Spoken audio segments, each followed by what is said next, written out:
G'day, thanks for clicking the link. In a second, you're about to see a news story that was actually part of a longer news show from Monday.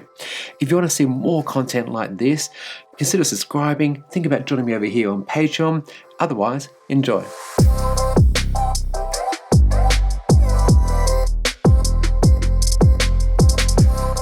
Audi fans rejoice. They've just unveiled its Q4 e-tron in two forms, a compact SUV and sportsback bodies, built on VW's MEB platform. With two battery sizes of 52 or 77 kilowatt hours, this very Audi-looking car is capable, Audi claims, of 341 to 520 kilometers on the WLTP cycle. Now, can I just pause a second? Really, Audi? Haven't you learned that the e-tron, which is a very thirsty EV at 23.1 kilowatts per hour, this thing, sure, it's lighter by about 300 kilograms, but I reckon you're overselling the Q4's range. Well, this thing is going to come in like at 18 kilowatt hours per 100 kilometers. Quite reasonable for such a hefty car. So all you simply do, divide one into the other, and you're going to be getting only about, best case scenario, 427 kilometers from the bigger battery version. So please don't set up customers to hate you, to dislike you, to put on social media. My brand new EV, which I was very excited to get to help the environment, can't do the number of kilometers Audi says it can. Yeah? Can we just all agree that car makers should try to put realistic kilometers in their adverts? I think so. Soapbox over, back to the specs. The entry-level Q4 e-tron 35 has a single electric motor capable of producing 125 kilowatts of power and 310 Nm of torque. The mid-tier in the Q4 e-tron 40 has 150 kilowatts and 310 Nm, but the fun version will no doubt be the higher tier level model, the Q4 e-tron 50 Quattro, which offers 220 kilowatts of power and 460 Nm of torque through dual electric motors. This car will have a 0 to 100 time of 6.2 seconds.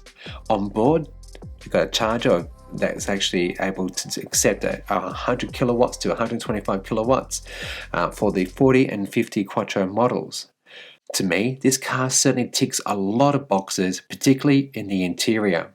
Featuring a 500-watt Sonos 10-speaker audio system, the modern futuristic cabin has a 10.1 and 10.25-inch infotainment and digital instrument cluster. Previously, I've covered its augmented reality heads-up display, which looks pretty cool, but Bjorn noted that it's still a work in progress and not good, or it doesn't actually work rather, on roundabouts. Available from June in most markets of the world except Australia, this EV will cost in the US $45,000, Europe €41,900, and the UK £40,750. So my guess for Australia for the entry-level model is going to be at least $80,000 to $90,000. The wraps are finally off the new Mercedes EQS. This all-new luxury car is an electric version of the latest S-Class, or as an alternative car such as the Tesla Model S, Porsche Taycan, and the Audi e-tron GT. To me, this car is amazing. Check out actually MKHD's interior tech video on it. It's, outside, it's a little bit meh. I mean, look, come on. The entire front of this thing is, the entire car rather, is one massive curve, and it just seems to fall off in parts. I don't know. I don't like it, but others might. Being a high-end luxury car, this thing is kitted out with lights everywhere. The daytime running lamps, rear lights, and puddle lights on the presenting door handles get my juices going. But I guess looks are subjective, so if you like the look of this thing, that's awesome. Seriously, no judgment here.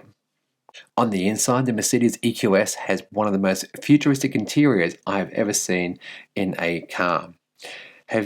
Starting off with that huge hyperscreen infotainment system, it's an optional extra and actually looks like one massive screen, but it's actually three screens. The driver has a 12-inch screen, there's a huge 18-inch touchscreen in the center, and the front passenger gets 12-inch display as well. And let's not forget rear passengers who also get a pair of 12-inch screens. excellent. And this is something I was actually hoping to see in the refreshed Tesla Model S and X 2022 models. Maybe 2023? The new EQS is longer and taller than the S-Class. Roomy, luxury, high-end, it's all here.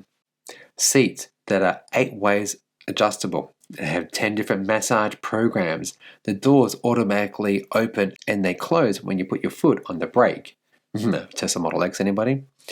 Battery, motors, performance, they're all pretty good, but again, not at Tesla level.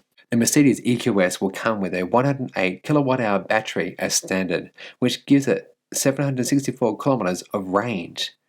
Maybe that explains its looks, because seriously, again, it's just too round and too smooth, and I know the coefficient drag is like extremely low here, but come on, sometimes I don't know. Anyway, at launch, the EQS will actually be available in 2 different forms, either the rear-wheel drive EQS 450 Plus or the all-wheel drive EQS 580 4MATIC. 4MATIC? Really, Mercedes? It's got 1 gear, so it's time to retire your Ice Age heritage and get on with the 2020s. The entry-level 450 model produces 245 kilowatts of power and 568 newton meters of torque and can do 6.2 seconds from 0 to 100. The EQS 580 has 385 kilowatts and 855 newton meters of torque for a 4.3 second 0 to 100 time. Charging is a very respectable super fast 200 kilowatts, and you can either opt for the 11 kilowatt or pay for the 22 kilowatt onboard charger. I haven't seen any driving videos yet, or rather, I haven't actually checked out Matt Watson's from Car Wow, his car review on it. So yeah, it'd be interesting to see how this car goes because, well, for some people, badge is everything, prestige is everything, and this is going to fit the bucket list. So yeah, great. If you can afford it, good for you. It would be good to see this car on the road. Price in Australia and availability is not yet known, but Mercedes did say that it's going to be a worldwide car and it's going to be available very soon for those overseas. Okay, that gets us to the end of another episode. I do hope you've enjoyed it, and well, thank you for watching. If you haven't already, think about subscribing, leave us a little comment, think about joining over here on Patreon, and otherwise, you be good and you be green.